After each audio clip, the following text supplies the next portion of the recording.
আমি একটি ধান খেতে দাঁড়িয়ে আজকে কথা বলছি।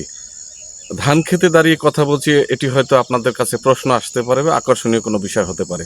কেন ধান খেতে দাঁড়িয়ে আজকে আমি কথা বলছি? বিষয়টি হচ্ছে এই যে আমরা যারা বরিশাল অঞ্চলের মানুষ, বিশেষ করে এই পিরোজপুর অঞ্চলের যারা বসবাস করি, আমি পিরোজপুরের ভান্ডারী উপজেলার পাতলাখালী গ্রামের এই ধান খেতে দাঁড়িয়ে কথা বলছি এই জন্য যে আমরা এই যে অঞ্চলের মানুষ, আমাদের অঞ্চলের কৃষকরা মূলত দুইটি সিজনে তারা ধান রোপণ করে এবং দুইটি সিজনেই তারা ধান পায়। আমরা বাংলাদেশের বিভিন্ন অঞ্চল এলাকাতে দেখেছি যে সেখানে একটা নির্দিষ্ট একটি শস্যাবর্তন পদ্ধতি আছে, যেটা আমাদের বরিশাল অঞ্চলে, আমি টোটাল বরিশালকে আমি দোষারোপ করব না বা কোনো ধরনের প্রশ্নের মধ্যে যাব না, আমাদের অঞ্চলের কথা বলবো যে এখানে যে দুইটি সিজনে ধান হয়, অন্যান্য সিজনে আমাদের এই এই আমন ধান ওঠার পরে টোটাল আমাদের ক্ষেত কিন্তু একেবারে খালি থাকবে, পরে শুধু ঘাস হবে। এখানে গো বিচরণ, অর্থাৎ গরু ছাগল একেবারে অনায়াসে স্বাধীনভাবে এখানে ঘোরাফেরা করবে। এখানে কোনো কলাই বা কোনো ধরনের সরিষা বা তিল, আলু, কলাই, কোনো ধরনের শস্য এখানে এই সিজনে ফলানো হয় না। মরিচ চারা, মরিচের বীজ, মরিচ উৎপাদন হতে পারে, কলাই উৎপাদন হতে পারে, আসলে এখানে সেই ধরনের কিছু দেওয়া হয় না। এখন কি আমরা কি অলস?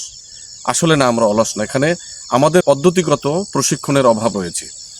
তো যে এই যে পদ্ধতিগত প্রশিক্ষণের অভাব রয়েছে, এটা আমাদের অঞ্চলে অত্যন্ত জরুরি।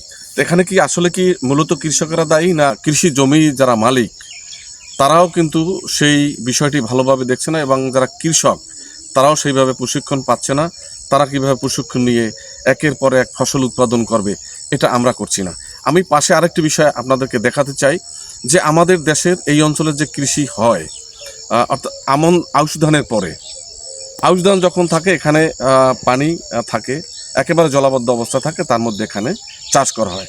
ভাদ্র আশ্বিন মাসে কিন্তু এখানে এই আমন ধানের চাষ করা হয়, মাঝে মাঝে হয়তো ইরিবো ধানেরও চাষ করা হয়, কিন্তু সেটা আমাদের দেশে অতটা না, অত সংস্কৃতিরও অতটা প্রবাহমান না, কালচারটা অতটা চালু না। এই চালু জায়গাটা কিন্তু আমাদেরকে কাজ করতে হবে। আর এই শুকনার সিজনে যেখানে ধান হয়, এই ধান কিন্তু অনেক পোকামাকড়, অনেক পাখি এবং বিশেষ করে ইঁদুর, এরা কিন্তু নষ্ট করে ফেলে। আমার পাশে আমি দেখাচ্ছি আপনাদেরকে ক্যামেরায়, এই যে পাশে দেখছেন, এই যে পাশে দেখছেন, এই যে ক্যামেরায় দেখা যাচ্ছে যে ইঁদুরের গর্ত, 200 থেকে 250 একর জমি এখানে আছে। তো আমার সামনে এই জায়গাতে যদি একটি ইঁদুরের গর্ত থেকে থাকে, বড় ধরনের ইঁদুর, এই সারা বিলের মধ্যে কিন্তু ইঁদুর আছে। এই ইঁদুরটাকে দমন করতে হলেও কিন্তু আমাদের যথাযথ উদ্যোগ গ্রহণ করতে হবে।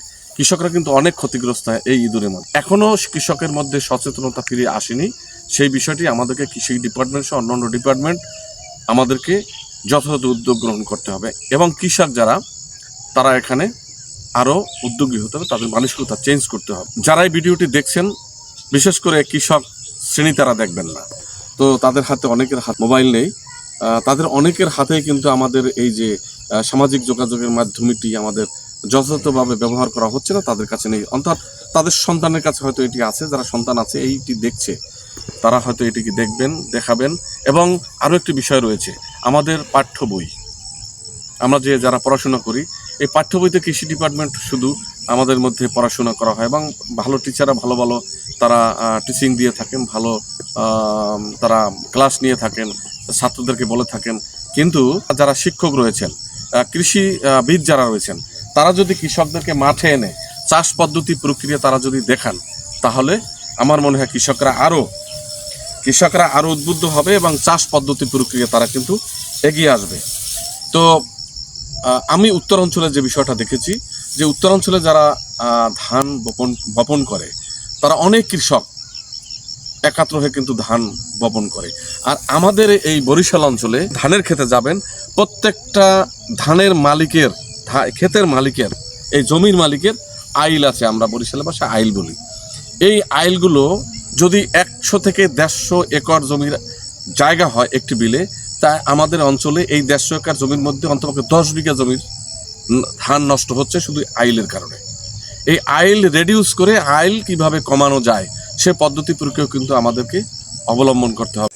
বাংলাদেশে জমি সংক্রান্ত বিরোধের কারণে লক্ষ লক্ষ একর জমি আজকে পরিত্যক্ত অবস্থায় পড়ে আছে। এই পরিত্যক্ত জমিতে যদি ফসল উৎপাদন করা হয় তাহলে বাংলাদেশ স্বয়ংসম্পূর্ণ দেশ হিসেবে পরিগণিত হতে পারে।